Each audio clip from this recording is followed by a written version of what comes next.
ICICI bank branch లో భారీ కుంభకోణం వెలుగులోకి వచ్చింది. సుమారు 30 కోట్లు గల్లంతైనట్లు గుర్తించారు. బ్యాంక్ లో భారీగా బంగారం, ఫిక్స్డ్ డిపాజిట్లు, సేవింగ్స్ అకౌంట్ నుంచి నగదు మాయమైనట్లు తెలుస్తుంది. పాత మేనేజర్ నరేష్, అప్రైజర్ హరీష్ ఆధ్వర్యంలో కుంభకోణం జరిగిందని బాధితులు ఆరోపిస్తున్నారు. బాధితులు భారీగా బ్యాంక్ వద్దకు చేరుకుని ఆందోళన చేపట్టారు.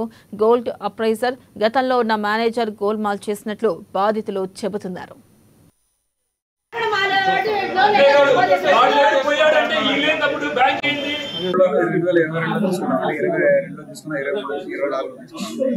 జీరో ఇంట్రెస్ట్ అని చెప్పేసి ఇచ్చారండి. ఏంటంటే మనం తీసుకున్న అమౌంట్ కి వీళ్ళు ఇచ్చే అమౌంట్ కి సంబంధం ఉంటుంది. ఫస్ట్ ఏమో ఇక్కడ 1,40,000 వేస్తున్నారు. అదేమంటే ఇదేమంటే మొత్తం గోల్డ్ వాల్యూషన్ అంటున్నారు. మేము తీసుకునే అమౌంట్ ₹1,00,000 క్లియర్ అవుతుంది. సైన్ పెడుతున్నాడు, డేట్ వేస్తున్నారు. కట్టేటప్పుడు ₹1,00,000 కడితే సరిపోతాయని చెప్తున్నారు. నా రిలేటివ్స్ కానీ 2.5 కోట్లు, నా రిలేటివ్స్ కానీ నేను కానీ గోల్డ్ లోన్ వచ్చేసి 25 లక్షలు పెట్టాను నా లోన్.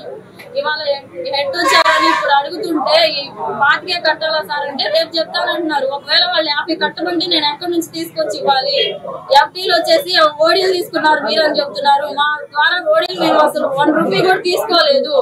2.5 కోట్లు ఎలా వేశారు? Fixed deposit fixed deposit, gold loans sir without లో పెట్టించారు. మా చేత ఎన్ఆర్ఐ అకౌంట్స్ వాళ్ళని బాగా పట్టుకున్నారు, బాగా స్కీమ్ లో ఇచ్చారు. మేము నెల వడ్డీ వస్తుంది అని చెప్పేసి వేసుకుంటున్నాం. ఎన్ని లక్షలు వేసారండి మీరు? 50 లక్షలు వడ్డీ ఇస్తున్నారా? వడ్డీ వస్తుంది. మన ఈ నెలలో ఇంకా రావా 5వ తారీఖు వస్తుంది అన్నారు. మరి 5వ తారీఖు ఇంకేం వస్తుంది? ఇప్పుడు అడిగితే ఏమన్నారు సార్? ఇప్పుడు అడిగితే ఏమన్నారు?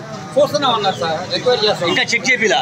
చెక్ చేయాలి. లాస్ట్ మంత్ కూడా ఇంట్రెస్ట్ తీసుకున్నారా? భద్రాద్రి జిల్లా